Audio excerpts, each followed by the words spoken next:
शाम का टाइम है, अंधेरा हो रहा है, हल्की-हल्की बारिश हो रही है, रेलवे स्टेशन पर रश बढ़ता जा रहा है और इसी रश के दरमियान बैठी हुई ये लड़की अपने 1.5 साल के बच्चे को दूसरों के नज़दीक जाने से रोक रही है और इसी स्टेशन के ऊपर इसी लड़की के साथ एक नौजवान शादी करता है। अस्सलाम वालेकुम, कैसे हैं आप लोग? मैं हूं आपके साथ अदनान और आज की कहानी बड़ी डिफरेंट है। कहानी शुरू कहाँ से होती है? मुल्तान के शहर से। मुल्तान शहर में एक नौजवान जो कि क्लर्क की जॉब करता था, खूबसूरत नहीं था इतना, बस जॉब जो थी वो सरकारी थी, तो वालिदैन ने देखा कि हमेशा के लिए तनख्वाह आती रहेगी, तो उन्होंने क्या किया कि अपनी बेटी की उससे शादी कर दी। बेटी का नाम शुमाइला था और शुमाइला की इस नौजवान से शादी हुई जो कि इतना खूबसूरत भी नहीं था। ये कह लें कि यहाँ पर नौकरी जीत गई, शुमाइला हार गई। हर लड़की के हज़ारों सपने होते हैं जो ऐसी जगहों पे आकर टूट जाते हैं। अब इससे शादी हो गई। ये नौजवान जो था क्लर्क की नौकरी करता था, लेकिन शराबी था, नशेई था, रोज़ शराब पी के आना और आकर बीवी के साथ झगड़ा भी करना। 1 साल के बाद अल्लाह ने इनको बेटे से नवाजा और बेटा पैदा होने के बाद ये शख्स थोड़ा बहुत बदल गया, लेकिन मुकम्मल नहीं बदला। बेटे की उम्र तकरीबन 1 साल हो चुकी थी और ये एक दिन अपने ऑफिस से उसी तरह से शराब पी के आ रहा था, नशे में धुत था कि मोटरसाइकिल एक वैन के अंदर टकराई और ये गिरा और सर पे चोट लगी और इसकी मौत हो गई। मौत होने के बाद ये लड़की जो है ये घर में मतलब कह लें कि थोड़ा बहुत टाइम गुजरा, उसके बाद इसके जो ससुराल वाले थे उन्होंने इसको अच्छा ना समझना। खर्चा, एक बेटा भी है जिसकी उम्र 1 साल से ज़्यादा हो चुकी है और 100 ज़रूरतें होती हैं। अब शुमाइला को किसी ने कहा कि तुम्हारा जो शौहर है फौत हुआ है, तो उसकी कुछ बेनिफिट्स जो कि आपको लाहौर से मिल सकते हैं, तो आप ऐसे करें उनके ऑफिस जाएं, वहाँ से पता करें, हो सकता है तुम्हारी ज़िंदगी में एक पेंशन लग जाए और तुम उस पेंशन के ज़रिए आगे अपनी ज़िंदगी चला सको। शुमाइला घर से निकलती है और रेलवे स्टेशन पर आ जाती है। रेलवे स्टेशन पर बैठी है, उसका बच्चा जो है वहाँ से जो पापड़ वाला, जूस वाला या जो भी गुजर रहा है उसकी तरफ हाथ बढ़ाता है और वो अपने बच्चे का हाथ जो है पकड़ कर नीचे करती है और उसको तसल्लियाँ देती है इधर उधर की, और काफ़ी परेशान है। ये सारी चीज़ें पास बैठा हुआ दानिश भी देख रहा था। दानिश इन सारी चीज़ों को देखते हुए मुस्कुरा भी रहा था बच्चे को देखकर, और जो हल्की हल्की बारिश आ रही थी उसमें उस औरत को भीगते हुए भी देख रहा था। दानिश मुल्तान से लाहौर अपनी जॉब के लिए जा रहा था और वो लड़की अपने साहब का जो शौहर उसका फौत हो चुका है उसकी पेंशन वगैरह के बारे में मालूमात के लिए जा रही थी कि शायद उसकी ज़िंदगी बाकी की जो है वो आसानी से कट जाए, क्योंकि माँ बाप जो हैं वो इतने नहीं है कि इसके बच्चे को भी पाल सकें। मुश्किलात बढ़ती जा रही थी। अब दानिश उठ के गया, इसने एक पापड़ वाले से पापड़ लिया और उसके बच्चे को जाकर पकड़ाए। उसने बच्चे के हाथ में पापड़ दिए और उसके चेहरे को थोड़ा-सा ऐसे थपथपाया और उसके साथ थोड़ी मस्ती की और उठकर वापस आ गया। अब जो लड़की है वो उठ के आई और कहती कि आपने ये क्या किया? आप रहने देते, कोई बात नहीं, बच्चे तो ज़िद करते हैं। अच्छा, वो औरत जो है वो फिर जाके बैठ गई। औरत बैठ गई है तो वो देख रहा है कि अब औरत की बच्चे की तरफ से तवज्जो हट चुकी है, लेकिन वो किसी और परेशानी में मुब्तला है। अब वो फिर, गाड़ी लेट थी काफ़ी, तो फिर उसके पास जाता है, उससे जाके पूछता है कि अगर आप बुरा ना मानें तो मैं आपसे कुछ पूछूँ? कहती जी पूछें, क्या मसला है, आप परेशान क्यों हैं? औरत पहले तो इधर-उधर की बातें करती है, लेकिन आखिर जब ज़्यादा इसरार करता है दानिश तो फिर कहती है कि मेरे पास टिकट के पैसे नहीं हैं और मैंने लाहौर भी ज़रूर जाना है। तो दानिश कहता चलें कोई बात नहीं, मैंने एसी कैबिन बुक किया हुआ है, तो आप मेरे कैबिन में बैठ जाना। वो कहती नहीं, कहता कोई बात नहीं, आप बैठ जाना, बाकी मैं देख लूँगा। अब उसने लड़की, ट्रेन आई, ट्रेन आने के बाद दानिश अपने कैबिन में गया और लड़की भी उसके साथ उसी कैबिन में चली गई। अब लड़की जब उस कैबिन में गई है तो वहाँ बैठी है, उसने पूछा कि मसला क्या है? तुम क्यों इस तरह लाहौर जा रही हो?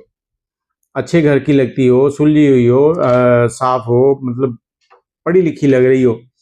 तो वो औरत शुमाइला जो है वो बताती है कि मेरी इस तरह से शादी हुई थी, इस तरह मेरा शौहर था, वो फौत हो गया, तो अब मेरे पास ज़िंदगी गुजारने के लिए पैसा जो है वो ज़रूरी होता है और मेरे पास अखराजात के लिए कुछ भी नहीं है। माँ बाप जो हैं उन्होंने सही तरह से बात नहीं की, ससुराल वाले जो हैं उन्होंने हाथ खींच लिया है कि जाओ जहाँ जाना है। तो मुझे किसी ने कहा कि इस तरह से लाहौर जाओ तो वहाँ पर तुम्हारा जो है ना ये मसला जो है ना इस तरह से हो सकता है कि सीधा हो जाए, क्योंकि तुम्हारा शौहर जो था वो सरकारी नौकरी पर था।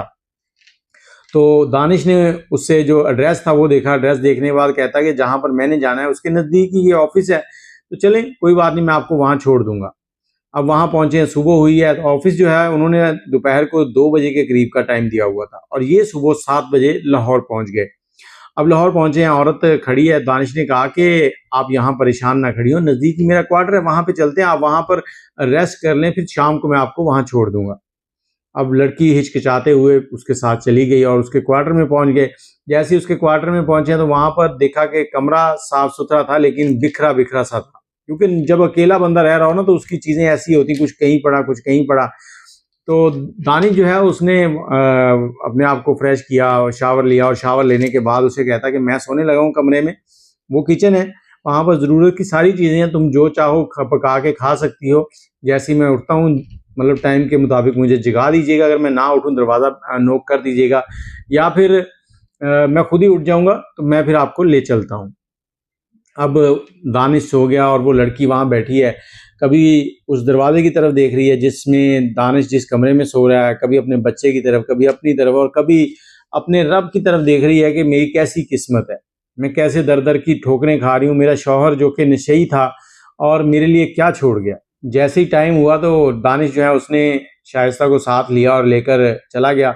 उस ऑफिस में पहुंचे, वहां पर जाकर जब वो सारी डिटेल बताई गई तो ऑफिस वाले कहते कि जो बेनिफिशियरी है उसमें इनका नाम नहीं है। इसके शौहर जो है उन्होंने बेनिफिशियरी में अपने बाप का नाम लिखवाया था और इनको वो पेंशन वगैरह जो गवर्नमेंट की तरफ से मिलने हैं वो नहीं मिल सकते, वो इनके बाप को, ससुर को मिलेंगे। तो लड़की जो है वहां पर खड़ी रोने लगी और बार बार कह रही थी कि ये कैसे हो सकता है, वो मेरा शौहर था, उसने अपने बाप का नाम कैसे लिखवा दिया। वो एकदम से दीवानी सी होती जा रही थी। आखिर दानिश ने मौके पर यही सोचा कि सर आप इसको ज़रा तसल्ली से देखें। तो उन्होंने कहा कि ठीक है, आप अपना नंबर दे जाएं तो मैं इसको तसल्ली से देखता हूँ, फिर आपको कॉल करूंगा। दानिश और शाइस्ता वापस उसी क्वार्टर में आ गए। अब शाइस्ता परेशान थी कि मैं रात कहाँ गुजारूंगी, तो दानिश ने कहा कि देखें आप यहीं पर रात गुजारें, कोई मसला नहीं है, आप इत्मीनान के साथ मुझ पर एतमाद कर सकती हैं।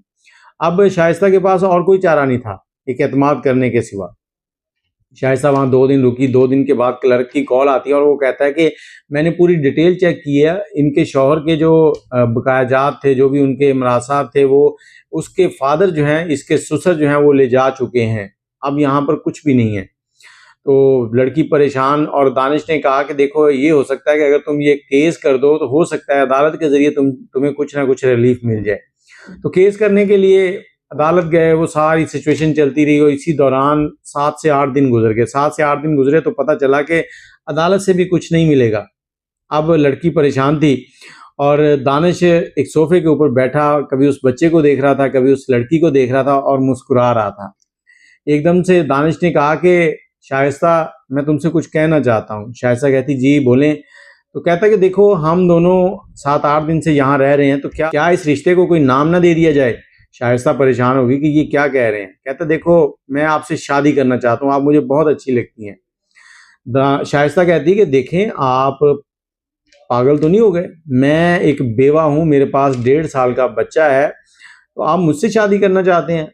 तो दानिश कहता देखें आप बेवा हैं, मुझे पता है आपके पास बच्चा है और इस बच्चे से मेरा दिल लग चुका है। मैं जैसे ही बाहर से आता हूँ ये मेरे साथ लिपटता है, मुझसे खेलता है, मुझे अपना समझ रहा है, तो मैं आपसे शादी करना चाहता हूँ। मैंने अपने घर वालों से बात कर ली है और उन सब ने कहा कि ठीक है, अगर तुम राजी हो तो हम भी राजी हैं, और मैंने अगर तुम हाँ करो तो बहुत ही सरप्राइज प्लान किया है। शाइस्ता कहती चलें, अगर आपको और आपके घर वालों को कोई एतराज़ नहीं है तो मैं कौन होती हूँ एतराज़ करने वाली, मुझे तो बल्कि एक सहारा और एक छत चाहिए। वो दोनों रजामंद हो जाते हैं और दानिश उसे कहता है कि मैंने सरप्राइज जो प्लान किया है वो ये है कि हम मुल्तान जाएंगे, मुल्तान जाकर शादी करेंगे। इधर दानिश ने अपने घर वालों को कह दिया था कि आपने काजी को लेकर स्टेशन पे आना है, जिस स्टेशन पे ये लड़की मुझे मिली थी वहीं बैठकर हमने निकाह करना है। तो वहाँ जब पहुँचते हैं स्टेशन पे, गाड़ी से उतरते हैं तो सामने एक कुर्सी लगी हुई है, सोफ़ा लगा हुआ है, और वहाँ पर जाकर इस लड़की को बिठाता है और बिठाने के बाद मौलवी साहब आते हैं, इनका निकाह कराते हैं। बहुत ही अजीब सा मंजर होता है। उधर से ट्रेन से जो लोग उतरे थे वो समझो इनके बराती हैं, और हल्का फुल्का मिठाई का बंदोबस्त था, तो यहाँ पर इनका निकाह हो गया।